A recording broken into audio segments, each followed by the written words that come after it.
వచ్చేసి మనము గత చరిత్ర ఈ యొక్క తెలంగాణ రాష్ట్రం గురించి తెలుసుకున్నాం కదా. దాంట్లో వచ్చి సూక్తి చూడండి. గత చరిత్రం చదవడంతో పాటు భావితరానికి చరిత్ర అనేటువంటి మనం సృష్టించాలి. సో ఆ విధంగా వచ్చేసి చరిత్ర సృష్టించే విధంగా మనం వచ్చేసి మన యొక్క పద్ధతులు మనం మార్చుకునేటువంటి విషయాలు అనేకమైనటువంటి విషయాల్ని సాధించి తర్వాత వచ్చేసి మనము ఒక చరిత్రని సృష్టించాలి.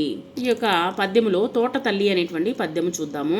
ఇక్కడ చూడండి, పిల్లలు వచ్చేసి ఆడుకుంటున్నారు. అదిగదిగో తోట తల్లి మన పాలిట పాల వెళ్ళి రమ్మని పిలిచెను గదరా రాము సోము పదరా. ఇక్కడ చూడండి, తోట పిలుస్తూ ఉంది. రాము సోము పదండి తోటకి వెళ్దాము. తమ్ములారా మనమంతా తప్పక వెళ్ళాలిరా, ఆటలతో పాటలతో పూటలు గడపాలిరా. మన యొక్క టైం వచ్చేసి పాస్ చేయడం ఎలాగ అంటే మనము మనం అందరం కలిసి ఒక తోటలో తప్పనిసరిగా ఆడుకోవాలి. ఆటలతో పాటలతో మనం కాలాన్ని గడుపుకోవాలి.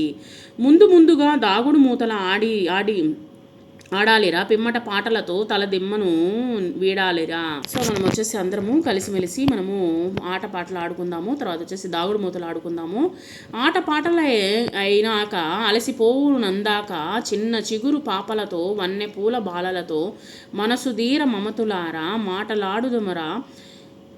మంచి కథలను మనమంతా విందుమురా. మనం అందరం వచ్చేసి తోటలో ఆడుకున్న తర్వాత మనము బాగా అలసిపోయి మనం భోజనం చేసిన తర్వాత మంచి కథలను అనేటువంటిది విందామురా అని చెప్పేసి ఇక్కడ మనకు పాటని చెప్తూ ఉన్నారు. పిల్లలు సెలవు రోజుల్లో వచ్చేసి కాలాన్ని గడుపుతూ ఉన్నారు. ఇక్కడ ఈ యొక్క పాఠంలో సూక్తి ఏంటంటే, విద్యార్థులకు విద్య, వినయము, వివేకముతో పాటు ఆటపాటలు ఖచ్చితంగా ఉండాలి.